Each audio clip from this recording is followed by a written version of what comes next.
Bienvenue à Voix de l'innovation, une émission podcast de Équité où nous explorons les idées qui façonnent les passionnés du développement logiciel sur mesure. Je suis Romain Rosvik et aujourd'hui nous allons rencontrer des personnes extraordinaires dont leur passion a transformé leur manière de travailler et d'innover. Salut, je m'appelle Clément, on est au Devlil et je suis avec Romain de chez Équité. Parfait.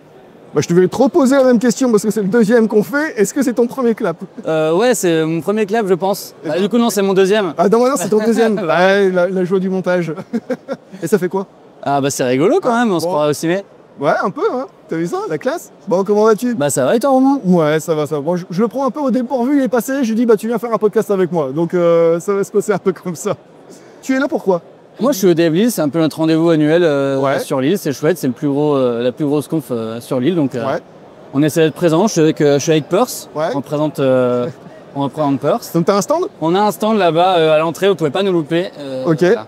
D'accord, et ça fait quoi alors Perse? Donc Perse, on a un orchestrateur de paiement, c'est-à-dire qu'on se met devant les prestataires de paiement et les marchands, on se met entre deux, et on offre des fonctionnalités supplémentaires au paiement. On peut réessayer les transactions qui auraient échoué, on peut router les transactions vers les bonnes banques si on identifie ta carte bancaire. On peut faire ce qu'on appelle la réconciliation, c'est-à-dire qu'on prend les fichiers des prestataires et les fichiers des marchands et on fait le lien, ce qui normalement est le fait chez les marchands mais qui prend pas mal de temps, ça on peut le faire automatiquement. Alors enfin, on ajoute des fonctionnalités supplémentaires au paiement, devant les prestataires de paiement. Et pour mieux situer le positionnement de Perse, c'est qui les plus grands concurrents? Alors aujourd'hui, c'est une boîte qui est poussée par l'AFM, donc qui est financée par l'AFM. Là, aujourd'hui, on a des clients comme Auchan qui sont en prod, qui habillent à terme tous les gens de l'AFM sont chez nous. D'accord. On a aussi des gens qui sont pas hors AFM. Un des plus gros clients qu'on a chez nous, c'est Verbaudet. Verbaudet, ok. Qui utilise Perse et qui en sont ravis. Ok. Voilà. Trop bien. Et c'est quoi ton rôle chez Perse? Je suis donc colorieur senior. Je suis développeur front. Voilà. Et chez nous, on dit que les dev front sont les colorieurs pour rigoler. Ok. À mettre en opposition avec les dev back qui font de la primerie. Mais bien, ça va en faire peur. Ça va réagir, ça, c'est sûr. Et ça fait combien de temps alors que tu... Moi, ça fait 11 ans que je bosse. Je suis sorti d'une école d'ingé. En fait, j'ai pas particulièrement de passion pour le dev. D'accord. C'est-à-dire que, en gros, moi, je suis sorti du bac. Ma mère elle était prof. Du coup, elle m'a plus ou moins poussé aller voir le CIO pour mon orientation, machin. On a fait un petit bilan avec la conseillère. Elle m'a dit, tiens, il y a des écoles d'ingé, plutôt orienté info, indus. Et en fait, au bout de 5 ans, je me suis rendu compte que le dev, ça me plaisait bien. Je me suis retrouvé chez Norcis au tout début. Okay. Et en gros, là, ça m'a confirmé que au début, je faisais plutôt dev full stack, Java à l'ancienne, jQuery, etc. Ouais. Et je me suis retrouvé assez vite en mission chez Decathlon. D'accord. Voilà. Où j'ai fait en première mission, tenez-vous bien, de la RFID en logistique avec de la S400, du Java 5, du Swing et une migration de CVS vers Git. Ah, donc, CVS. Ouais. Tu connais CVS? Oui, j'ai connu CVS. Donc, voilà, première mission sympa, mais très formatrice parce qu'en gros, on allait voir les gens sur le terrain, dans l'entrepôt. En gros, ils avaient des poussettes RFID dans lesquelles ils mettaient les cartons et nous, on faisait le logiciel qui était dessus. D'accord. Et du coup, contact avec l'utilisateur direct, prise de feedback rapide. On a montré des trucs, on faisait des remarques rapidement, donc c'était très très chouette. Et ensuite, je suis parti dans une autre mission plutôt orientée BI data. On faisait des dashboards pour les décideurs. Pour qu'ils puissent avoir des métriques sur les chiffres de la veille des magasins. Ok. Voilà, donc tout ce qui est BI, à l'époque c'était un cube PVS base. Voilà, Mais c'est bien de le dire comme ça. Hein. Pour la petite histoire. Ok. Et après t'enchaînais sur quoi? Après du coup, Damien et Vincent de Je cherche un dev à l'époque faisaient de la presta pour une boîte qui s'appelait Parenting Hugs. Ok. Et en gros, ils sont venus me chercher pour être le premier dev de cette boîte, qui cherchait son premier dev. Tu les connaissais d'avant? On s'était peut-être croisé à un meet-up avec Damien à l'époque et puis en gros je me suis retrouvé à bosser sur le même plateau qu'eux pendant 1 mois et demi. 1 mois et demi pourquoi? Parce que au bout d'un moment on m'a dit non mais en fait on va arrêter. Enfin genre et si tu veux me dire non mais en fait moi je vais arrêter. Ah oui, d'accord. Et du coup je me retrouve seul avec des mecs qui sont à Paris, je me marie cette année-là, enfin c'est vraiment pas la bonne année pour faire ça. Et du coup je suis parti chez Thinkflow, qui est une petite PME qui est à Villeneuve-d'Ascq. Et là c'est la première fois que je bossais pour une boîte qui faisait un produit vraiment, qui était honneur de son produit. Donc j'ai découvert un peu l'aspect, vraiment l'ownership produit que tu peux avoir aussi quand tu es développeur. La relation avec un PO ou un UX ou un UI on travaille le produit ensemble et on essaie de le faire avancer dans le bon sens pour le client. Là où tu n'as pas forcément ce lien-là, quand tu es en ESN par exemple, tu as parfois un petit peu de distance avec ton client. Oui, c'est vrai. Là, vraiment, quand tu es dans la boîte, c'est vraiment un truc qui est moi aussi à fonder un peu la suite de ma carrière, c'est de j'essaie aujourd'hui de bosser plus dans les boîtes dans lesquelles je peux être honneur du produit avec le PO, puis avec les clients, voilà. Et donc Pinkflow, j'y suis resté 18 mois, c'était bien formateur aussi. Et ensuite, je suis parti chez We Love Devs. Ok. Je me suis retrouvé pendant 5 ans chez We Love Devs, donc avec Damien et Vincent, mais aussi avec l'autre Vincent qui est derrière la caméra. Avec Nico, voilà, on a aussi, en fait, la boîte venait de lever les sous. On était sur une dynamique où ils voulaient trouver leur premier dev un peu expérimenté. Et donc, je me suis retrouvé avec eux pendant 5 ans. C'est la boîte où j'ai eu mes 2 enfants, où il y a eu le Covid, où on s'est tous retrouvés en télétravail, où voilà, donc c'était un peu les montagnes russes. Et puis c'était la start-up où en gros tu te dis voilà, on a un montant d'argent donné, on a un montant d'argent qui rentre et puis il faut faire rentrer tout dans la boîte. Et ça vient avec plein de problématiques, mais avec plein aussi de décisions un peu audacieuses sur le produit que tu ferais pas si t'étais pas forcément drivé par les finances. En gros, il y a des choix que tu fais qui sont pas les mêmes. Ouais, tout à fait. Il faut que le produit il serve au client, il faut qu'il serve demain. Si le client il veut une feature, peut-être qu'il sera hyper content de l'avoir le soir même. Donc ça nous est arrivé de livrer des features, demander à 9h, livrer à 18 quoi.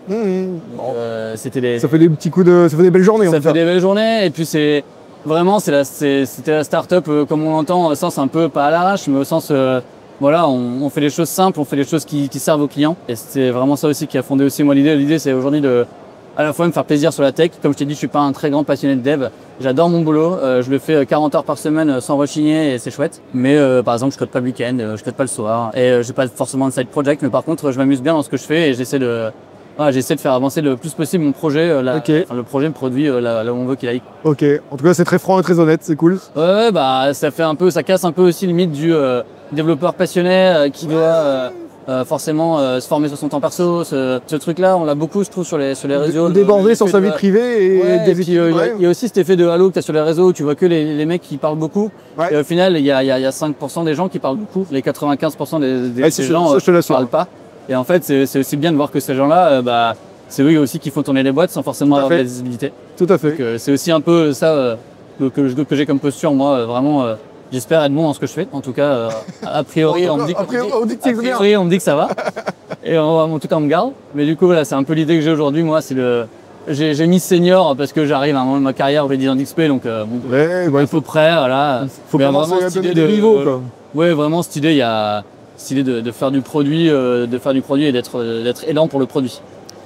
Et donc là, sur ta situation et ta position à l'heure actuelle, qu'est-ce que tu vois comme les prochains défis que tu vas devoir franchir là, en fait, d'un point de vue soit technologique, soit peut-être organisationnel? En fait, j'ai la chance de faire un SDK, c'est-à-dire qu'on a une partie dashboard, mais on a aussi une partie qu'on livre chez le client, qu'on met à la fin de leur paiement.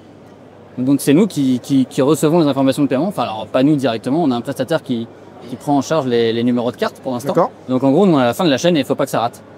Voilà. Donc les enjeux, c'est de fiabiliser.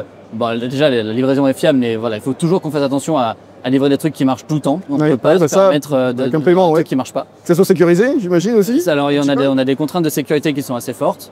On obéit notamment à la norme qui s'appelle PCI DSS, qui régit tous les paiements en ligne. Ça nous oblige à faire des trucs genre pour valider, pour mettre en prod, il faut 2 personnes qui valident.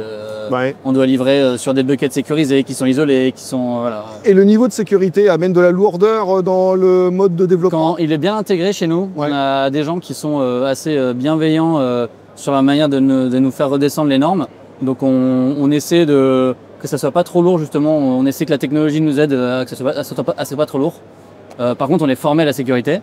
On a des formations spécifiques sur voilà, les normes de développement, qu'est-ce que c'est OWASP, pourquoi c'est bien de suivre les recommandations de OWASP. On a des choses qui analysent notre code, qui nous disent attention, cette expression régulière-là, elle est dangereuse, ça peut créer des problèmes en prod. Voilà. Donc l'idée, c'est nous, le plus gros risque qu'on a, c'est que quelqu'un récupère un numéro de carte bancaire. Oui, d'accord. Le classique, quoi. Et donc, une des manières les plus faciles pour s'en prémunir, c'est d'utiliser des iframes. Voilà. C'est bon. Ou d'avoir. Ça vous est arrivé alors? Avant, on utilise des iframes. Ok. Du coup, en fait, l'iframe est séparée du site. Ok. Et du coup, elle est dans sa bulle. Et elle est ultra sécurisée. Très bien. C'est soit ça, soit ta page de paiement, c'est paye.venteprivée.com. Et cette page-là, elle est séparée entièrement du site. Et elle est très sécurisée. Ok. Il y a les 2 choix. On va revenir sur un sujet qu'on a abordé dès le début et que tu l'as fait naturellement par rapport au salon, par rapport au DevLille. Qu'est-ce que ça t'évoque, ça, ce salon, la communauté, et c'est quoi l'impact au niveau tech? Moi, je viens pas mal pour la communauté. Je vois Rémi qui est juste derrière. C'est des gens que je croise en meet-up, c'est des gens aussi que je crois. J'ai croisé dans mes anciennes boîtes. Je parlais de Vincent tout à l'heure, mais Voilà, l'idée c'est aussi un moment pour se retrouver, apprendre aussi sur des sujets que j'ai pas forcément le temps de défricher ou des choses que j'ai pas forcément vues sur ma veille techno. D'accord. Voilà. Et puis aussi avoir des sujets un peu. J'aime bien le dev parce qu'il est quand même relativement généraliste. Là, on a une conf en ouverture sur le féminisme, voilà, c'est intéressant. Je trouve que la posture est intéressante des organisateurs. Ils ont fait un vrai choix, que ce soit sur la réduction des déchets, sur la réduction des inégalités. Moi, c'est les thèmes qui me parlent un peu. Qui me parle beaucoup même. Voilà, je trouve que le positionnement est intéressant, je trouve que les efforts qui sont faits par les organisateurs pour descendre leur volonté sont intéressants. Et puis c'est chouette, c'est aussi un bon tremplin pour faire une première grosse conf. Les gens qui voudraient venir parler pour la première fois, pour la deuxième fois, sans forcément tout de suite aller taper à la porte de salons où il y a X 1000 personnes. Tout à fait, c'est vrai que c'est une porte d'entrée. Ok. Ça serait cool, ça sera le mot de la fin. Super. Merci Romain. Merci de ton invitation, merci. Salut. Salut. Merci d'avoir écouté Voix de l'innovation. Nous espérons que vous avez trouvé cette conversation inspirante. Suivez-nous sur vos plateformes de podcast préférées pour ne pas manquer nos prochaines émissions avec de nouvelles personnes passionnées de développement logiciel.